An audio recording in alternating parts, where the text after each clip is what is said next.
São João escreveu na Ilha de Patmos, né? Ilha de Patmos é uma região muito bonita hoje. Acho que a gente tem que ter uma foto para mostrar como a região se encontra hoje. Hoje pertence à Grécia, não é isso, Padre Guido? Tá aí, olha só, uma foto da Ilha de Patmos. Desse lugar da Ilha de Patmos, onde ele estava, onde tudo isso aconteceu, essa região também, como boa parte de toda a Europa, norte da África, e chegava até mesmo no Oriente Médio, era o Império Romano, né, Padre Guido? Que era gigantesco naquela época. Provavelmente, Padre Guido, o São João deve ter morrido ali por volta do ano 100, né? Foi o último apóstolo, aonde se encerra a revelação divina, né? A gente sempre diz aqui, a revelação divina que começou lá com Abraão, se encerra com a morte do último apóstolo, que foi justamente São João, por volta do ano 100. Então, todos os especialistas, o senhor sendo especialista em Bíblia, eu percebo que todos os especialistas como o senhor, geralmente atribuem que esse livro do Apocalipse foi escrito ali por volta do ano 95, 96, por aí, que já estava no imperador, no governo do imperador Domiciano. Domiciano foi um grande perseguidor de cristãos. Inclusive, que o senhor falou agora há pouco da figura do imperador que queria que fosse adorado como Deus, Domiciano levou isso de uma maneira muito profunda, né, Padre Guido? Exato. Ele realmente quis que fizesse isso. Então, dá para a gente arriscar que foi por volta do ano 95, finalzinho do governo Domiciano, que esse livro talvez foi escrito? Sim, podemos afirmar tudo isso por um motivo muito prático, né? Aliás, quando tantas pessoas me perguntam, mas padre, quais foram, na verdade, as principais motivações que levaram São João a escrever este livro? Certo. E voltamos exatamente aí ao culto imperial, porque estes homens, gente, diga, obcecados mesmo pela soberba, não sei, transformavam o corpo deles como em Deus e exigiam o culto de adoração. Como também tem outro motivo, diácono Eric, ao mesmo tempo que a religião cristã estava se espalhando, os apóstolos e também os seus seguidores notavam que havia um sincretismo religioso. Certo. Isto é, além de anunciar Jesus, já nascia, não digo heresias, mas uma mistura de cultos.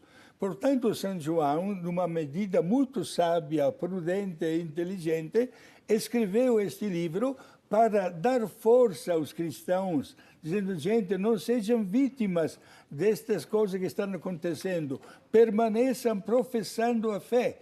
Poucas palavras, gente, o livro do Apocalipse apresenta a luta do bem contra o mal e a vitória final do bem sobre o mal, mesmo com muito sangue derramado.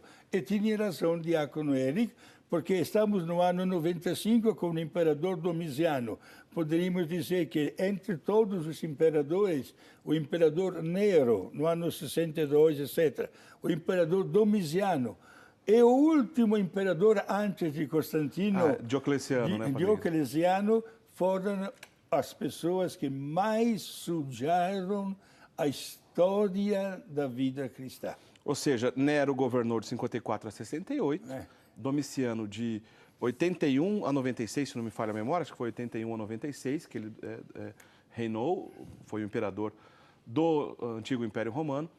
E Diocleciano, o último antes de Constantino, graças a Deus, que depois Constantino, né, Santa Helena, sua mãe, toda a história que a gente já sabe, se converteu então ele ao cristianismo e deu a paz, chamada paz de Constantino, e depois, ainda mais para frente, o imperador Teodósio iria instituir o cristianismo como religião oficial desse mesmo império. Foi no ano 380 que o Teodósio fez isso, né? Agora, Padre Guido, eu percebo aqui, pelas primeiras perguntas que já estão chegando aqui na minha mesa, por exemplo, o Benedito Lourenço de Faria, né, da cidade de Camanducaia, Minas Gerais, obrigado pela participação, viu, Benedito?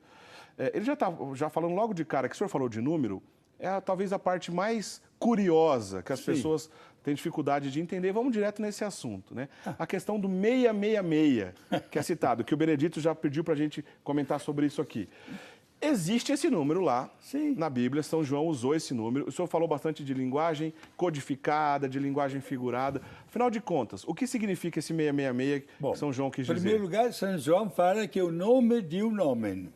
Ele fala que é o nome de um homem. Exato. Estamos no capítulo 13, no versículo 18, né? Onde fala que o nome. Ele fala, quem tiver inteligência já sabe quem é. Certo. Ok. Ponto para poder entender. São João fez questão de escrever este livro em hebraico. Porque se tivesse escrito em língua latina, o livro teria sido queimado na hora. Certo. Ora, quem é este homem com este número? Falei antes que o número 7 é o número da perfeição. Então, o número 6 é o número da imperfeição. O 6 repetido 3 vezes, meia, meia, meia, significa a imperfeição total. Portanto, nós identificamos com o mal, com o autor do mal, de alguém que só quis fazer o mal na história da igreja. Certo. Mas fala que é o nome de um homem. É isso. Portanto, alguém poderia dizer o número do demônio, poderia também ser um símbolo. Só que São João fala que é o nome de homem.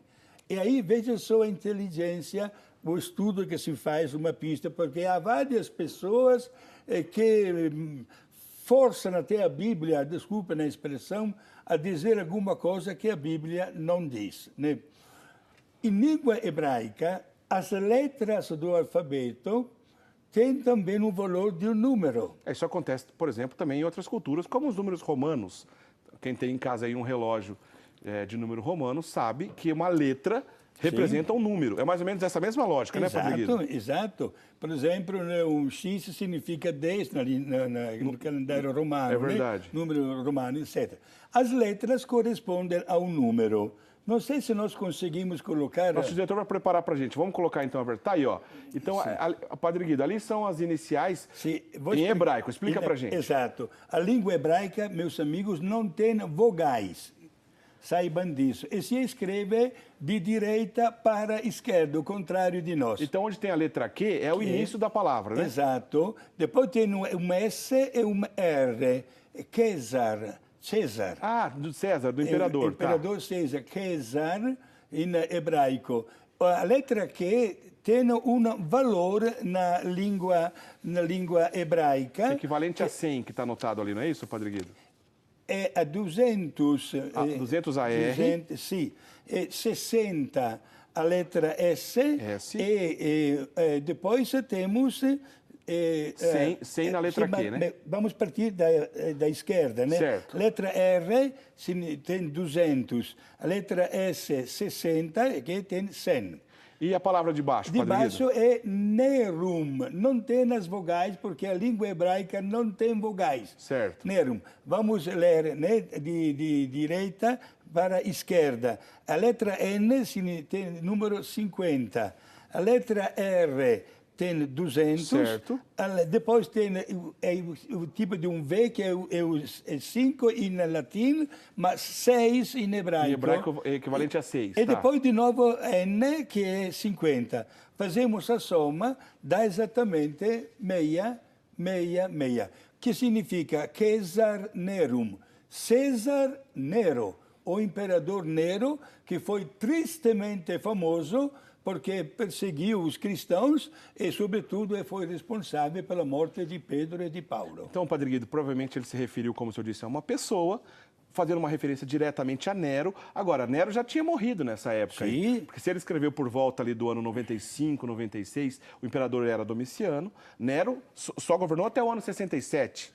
Né? Já tinha falecido. Por que ele fez a referência a Nero mesmo, sendo ele falecido? Porque, volto a repetir, ele foi um imperador louco, inclusive, que castigou muito o nascer da religião cristã. Ele foi responsável, inclusive, pela morte do apóstolo Pedro e do apóstolo Paulo também. Entendi. E depois o senhor vai explicar para a gente na sequência, vamos terminar essa parte do 666, Sim. mas o senhor tem a questão também da divisão que ele fez, né, do julgamento em 3 etapas, né, do passado e do presente. Sim. Também, né, Padre Guido? Sim. São João fala exatamente de 3 etapas do julgamento. Certo. O julgamento do que aconteceu no começo da história cristã até o ano que ele está vivendo, o ano 95. E Nero, por exemplo, estava inserido nesse tempo. Nesta parte aqui, exato. Entendi. Depois ele fala do tempo presente, o capítulo 13, onde na época da perseguição do imperador Domiciano, que como o diácono Eric afirmou, também ele foi um imperador que sujou muito o nome na história pelas perseguições. Certo. É o futuro, isto é, a partir do que vai acontecer daquela época até o fim do mundo. Certo. Para deixar bem claro uma coisa, todas as pessoas serão julgadas. Certo. Ao término da nossa caminhada aqui na Terra, haverá o julgamento. Seremos julgados por tudo que nós conseguimos semear e colher aqui na Terra. Ninguém vai escapar deste julgamento. Interessante, Padre Guido. Agora, para a gente encerrar o assunto aqui da questão do 666, que ele é bastante polêmica. O senhor fez a explicação correta de acordo com o que provavelmente, né, o São João realmente pensou, né? É assim que a tradição da igreja aceita esse tipo de explicação, os biblistas, como é o caso do Padre Guido também. Agora, a gente encontra por aí algumas versões protestantes fazendo essa mesma conta que o senhor fez com os números equivalente às letras, de acordo com o hebraico, porém eles fazem de uma outra versão, com uma expressão em latim. Vou até pedir para o Lucas colocar para a gente. Coloca aí na tela, por favor. Padre Guido, o que está escrito ali? Está escrito Vicarius Filii Dei. É a versão dos crentes e dos todos os protestantes. Usam uma expressão em língua latina, Vicarius Filii Dei, significa vigário do Filho de Deus, isto é, o Papa. Quer dizer, se a gente fizer aquela mesma lógica de pegar as letras correspondentes, no caso aqui, no latim, vamos chegar numa conta, de acordo com essa expressão, que também vai dar 666. Perfeito. Por qual motivo? Usam a linguagem latina. Certo. Né? Olha, o primeiro V, que é o 5, depois temos I, tem 1, o C tem 100, a letra A, como também a letra R, não tinha numeração. Por isso que o senhor deixou 100 ali, tá? Exato. Depois tem novamente o número 1, o número 5 novamente, Vicarius, que é o mesmo do V, certo. E a letra S também não tinha número. Certo. Filii, a letra F é sem número. Temos de novo o número 1, L é 50, olha como nós usamos até hoje. É verdade. Novamente, número 1 duas vezes, Filii. Agora o D tem 500, a E não tem número e o I tem 1. Fazendo a soma dá 666. Agora eu pergunto para o senhor, Padre Guido. Os protestantes interpretam isso como se fosse essa interpretação, dizendo que é o Papa, mas na verdade já tem 266 papas, né? Eles teriam que escolher qual desses seria a tal do representante 666. Agora, por que não pode ser o latim? O senhor pode reafirmar para a gente? Diácono Eric, se João tivesse escrito em língua latina, o livro teria sido queimado na hora, porque todo mundo conhecia esta linguagem. Ele fez questão de escrever em hebraico. Portanto, lamento muito, se falo como biblista neste momento, para os nossos irmãos crentes e protestantes, mas a vossa expressão está completamente errada.